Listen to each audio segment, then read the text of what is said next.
coming down the pike in 2024 for applicants? How right or wrong, I should say, and wrong, was I with my predictions for the 2023-2024 cycle?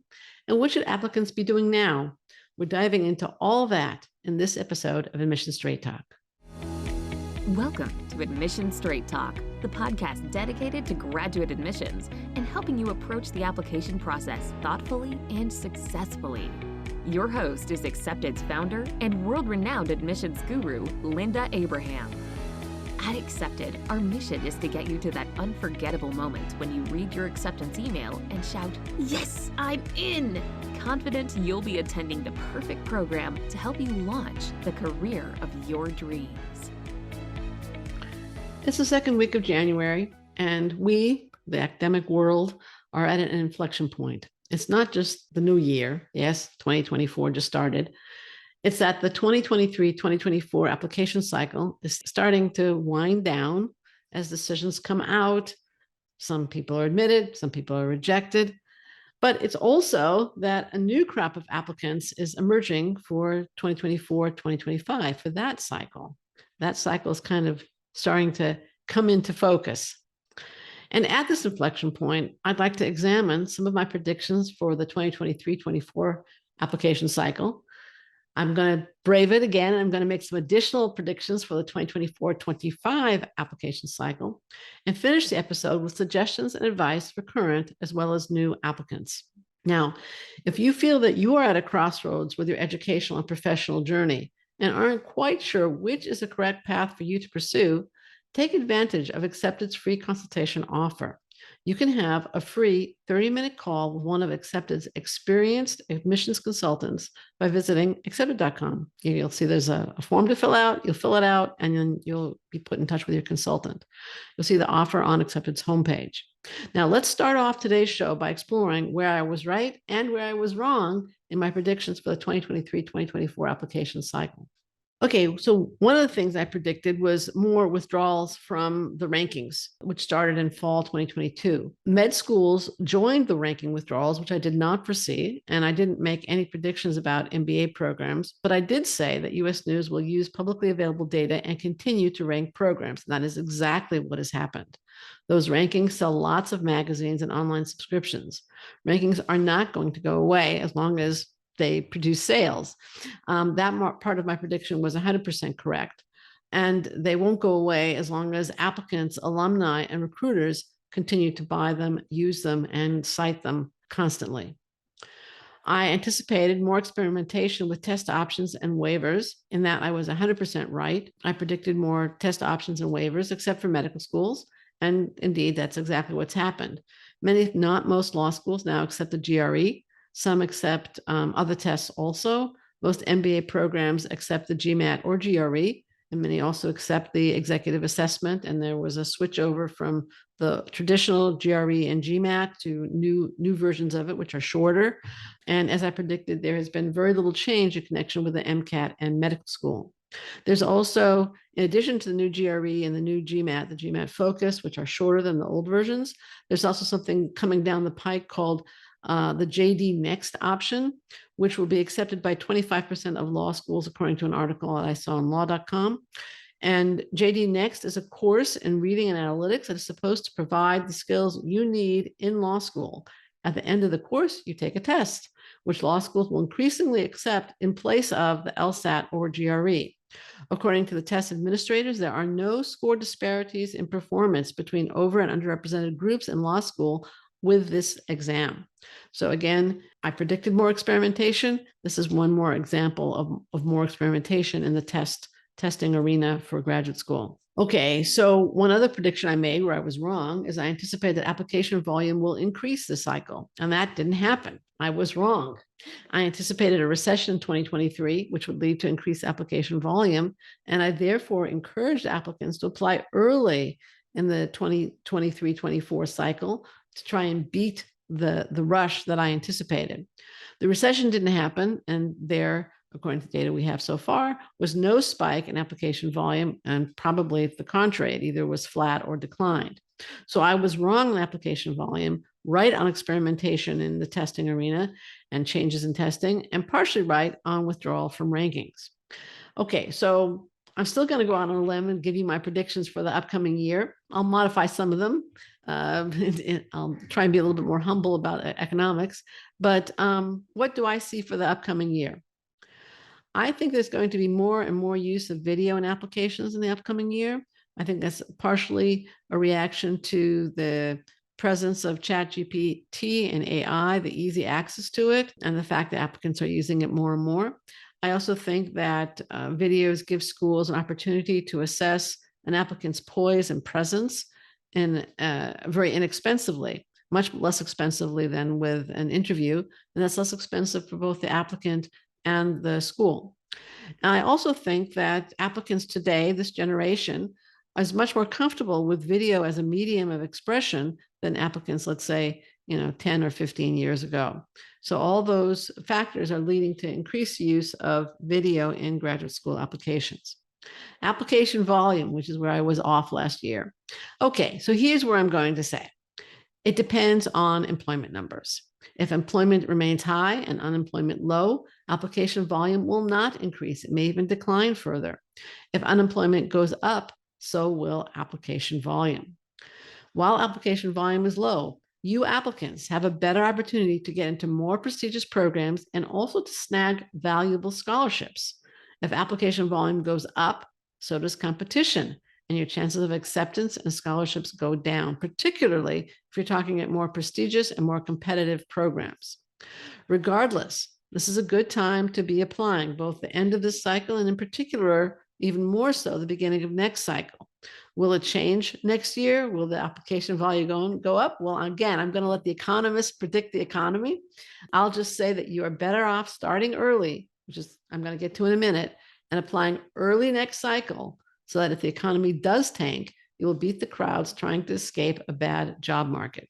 What do I anticipate in terms of changes to essays, which probably the more time-consuming part of the application process once you get the test behind you, if you have to take the test? More schools, even in this year, are going to be asking about lived experiences and applicant contributions to inclusive environments. The Supreme Court decision ending race-conscious admissions was rendered on June 29th, 2023, and many programs added questions to this cycle's application, either in anticipation of that decision or in response to that decision. And the idea of these additional questions was that they would allow schools to continue to ensure diverse classes while abiding by the Supreme Court decision. They didn't want to get sued. I anticipate that this trend towards questions about lived experiences, focus on resilience and contribution to inclusive environments is going to continue. And I would encourage applicants to make sure that they have experiences that show they are dedicated to inclusive environments. It's going to be critical for more and more arenas. It's already been the case for many years in medicine. I think it's going to be more and more so in law school, business, and really almost all graduate fields. Okay, now let's get to applicants for this year's cycle. What should you be doing?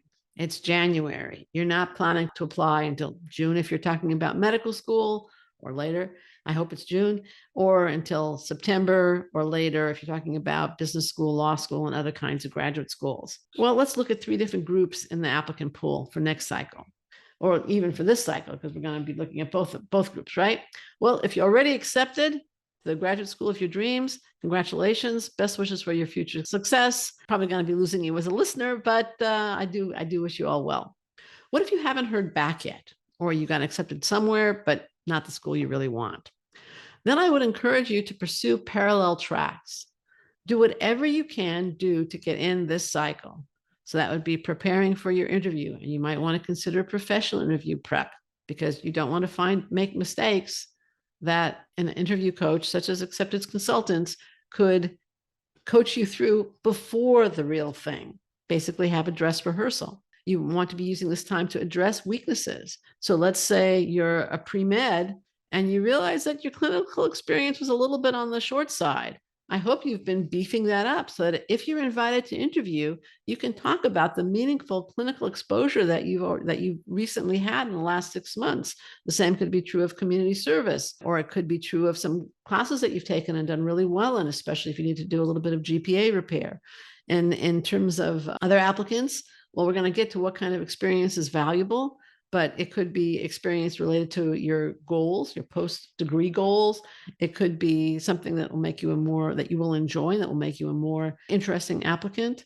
Or it could be something like community service that will show the schools you are going to contribute to your community while on campus and also after, and thereby add to the school's reputation. So that goes under addressing weaknesses. And the third thing you can do to enhance your chances of acceptance this cycle is if schools are open to updates, send in relevant substantive updates. I am not talking about telling them what they already know and what you've already told them. I'm talking about something new that can add to their insight into you and add to your chances of acceptance. With that in mind, again, if the schools are open to updates and if you have something to say to them, don't waste their time. That's track one. Do everything you can do to get in this cycle. Track two, parallel tracks, right? Prepare for possible reapplication. I know that's not what you want to hear. It's disappointing, but you will be much better situated to apply again if you prepare for the possibility ahead of time. Again, starting early, okay? So when I talk about preparing for possible reapplication, number one thing to do is to assess and analyze, address weaknesses, basically try and eliminate them. Again, that will help in terms of this year's application if you're waitlisted, and it will help in terms of next year's application if you're rejected and you need to reapply. So evaluate your application for weaknesses. That could be weaknesses in school alignment. In other words, you didn't apply to the right programs. Maybe you stretched too high. It could be in terms of the presentation of your qualifications in your application. It could be in terms of your straight out competitiveness. But alignment was more in terms of school mission. Competitiveness is more in terms of stats and just whether, are you competitive at a particular program? And I'm going to get more into a possible reapplication in a couple of minutes in this podcast, give you a few hints, but I did a whole podcast and we're going to link to that from the show notes at SEPTA.com/557. So we'll link to that there for those of you who are going to be reapplying. What if you already know you're rejected at all the programs for this cycle? Obviously, the first track of my parallel tracks is fairly irrelevant. If you want to pursue the goal that motivated your application this cycle, you need to assess what went wrong and what you're going to change in a reapplication effort. You may need to improve your qualifications. You may need to change something about your application strategy, such as applying earlier or to more programs, or you may need to change the programs you're applying to so that you're applying to programs where you are competitive. If you apply to programs where you're not competitive, you either need to improve those qualifications or apply to different programs. Okay, a suggestion in terms of how to proceed, and I already hinted at this. Accepted does have a service called Rejection Review where we thoroughly go through your application and provide you feedback, but you can also just sign up for that free consultation. Will not include a review of your application, but you can at least talk to a consultant and get some feedback. Now, you've spent a lot of money on this failed application effort. There was a test you took. If you were required to take a test, there's also the application fees. And obviously, this time you invested in the application effort. Unless you are absolutely positive where you went wrong, it pays to consult with expert professionals before you spend a lot more money repeating errors you made on the previous application. So let's say you decide, it was my test score. I'm going to retake the MCAT, GMAT, GRE, or whatever, or you didn't take it previously. Now you think you're going to take it.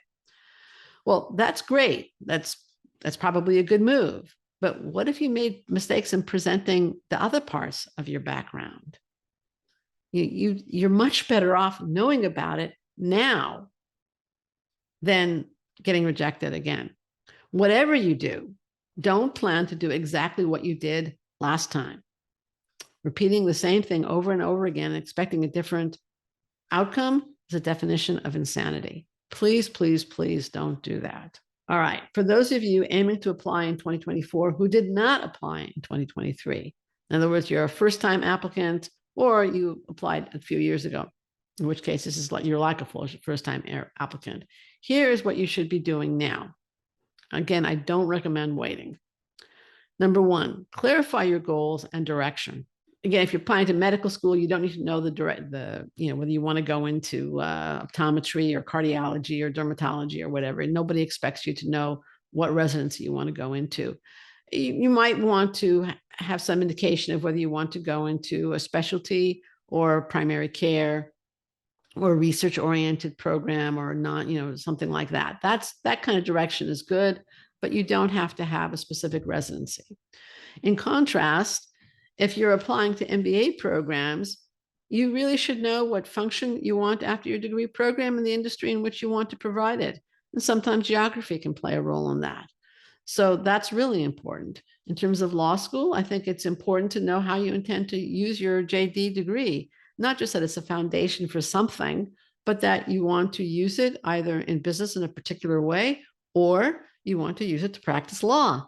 You can figure out, again, what specialty you want to go into later on, but perhaps knowing if you want to do transactional law, international law, domestic, some direction within the law based on experience or study would be a good idea to have. Doesn't have to be cast in concrete. Nobody expects that, but goals and direction are great. And now is the time to do the research necessary, both in terms of informational interviews, online research, reading, whatever it is, to clarify the direction you want to take and the path you want to pursue. So once you have that idea of the direction you want, research the programs that will help you achieve your goals and go in that direction so that you apply the right programs for you and to programs where you are competitive. Again, it makes no sense to apply to programs unless you feel like giving donations in terms of application fees to programs you don't have a chance of getting into. The other thing I would strongly encourage you to do, if your schools require a test or strongly encourage a test, prepare for and take the test. And realize that you might have some programs you apply to that require a test and some programs that don't. Obviously, you still have to take the test. So prepare for and take it. Some of you may also be looking at your record and say, my GPA, it dipped here, or I didn't start off so strong, or maybe I had a bad semester, or I didn't do so well in some prerequisites. Those things happen. It's not uncommon, but don't ignore it.